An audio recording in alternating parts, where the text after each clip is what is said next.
శ్రీ సచ్చిదానంద సద్గురు సాయినాథ్ మహారాజ్కి జై. శ్రీ సాయి సచరిత 36వ అధ్యాయం 527వ పేజీ 71వ నుంచి ఈరోజు చదువుతున్నాము. తర్వాత రెండవ అతిథి నాకు కూడా బాబా చెప్పింది అర్థమైంది. ఆ కథనంతా చెప్తాను, వినండి. వింటుంటే ఎంతో ఉత్సాహంగా ఉంటుంది. 35 ఏళ్ల నుండి నా వద్ద శ్రద్ధగా చాలా నమ్మకంగా బాగా పనిచేసే బ్రాహ్మణునికి దురదృష్టవశాత్తు బుద్ధి భ్రష్టు పట్టి నేను కూడబెట్టిన ధనాన్ని దొంగిలించాడు. మా ఇంటి గోడకు అలమారా అమర్చి ఉంది. అందులోని ఇటుకరాయిని మెల్లగా ఊడదీసి కన్నం వేశాడు. బాబా అలమారా అని చెప్పిన దానిలోనే కన్నం వేయడానికి అందరూ నిద్రించాక గోడలోని రాయిని ఊడదీశాడు. నా రూపాయల్ని దొంగిలించి తీసుకుని వెళ్ళారని బాబా చెప్పారు కదా, అదంతా కూడా నిజమే. నోట్ల కట్టలను తీసుకుని వెళ్ళాడు. అవి 30,000 రూపాయలు. ఇది బాబాకి ఎలా తెలిసిందో అర్థం కావడం లేదు. శ్రమతో సంపాదించిన డబ్బు పోగా నేను అహర్నిశలు ఏడుస్తూ కూర్చున్నా.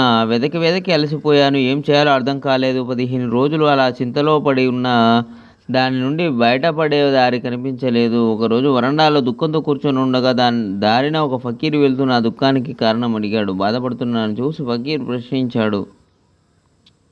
నేను విషయమంతా చెప్పగా అతడు నాకు దుఃఖ నివారణోపాయం చెప్పాడు. కోపర్గాం తాలూకాలో షిరిడి అనే ఒక గ్రామం మందు సాయి అనే ఒక అవలియ ఉన్నారు. నీవు వారికి మొక్కుకో. నీకు ప్రియమైన వస్తువును సేవించడం మానివేసి మీ దర్శనం అయ్యే వరకు నేను దీన్ని త్యజిస్తానని మొక్కుకో అని ఫకీర్ చెప్పాడు.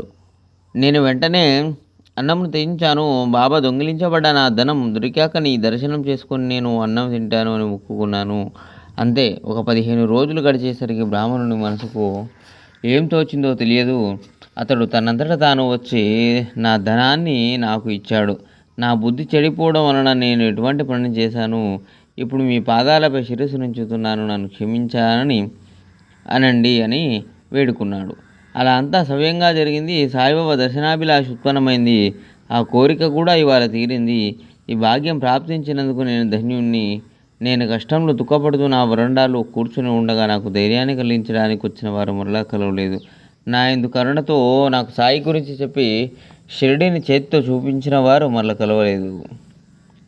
అకస్మాత్తుగా నన్ను కలిసి నా విషయాన్ని అడిగి తెలుసుకొని చివర నా ముక్కును తీర్చుకునేలా చేసిన వారు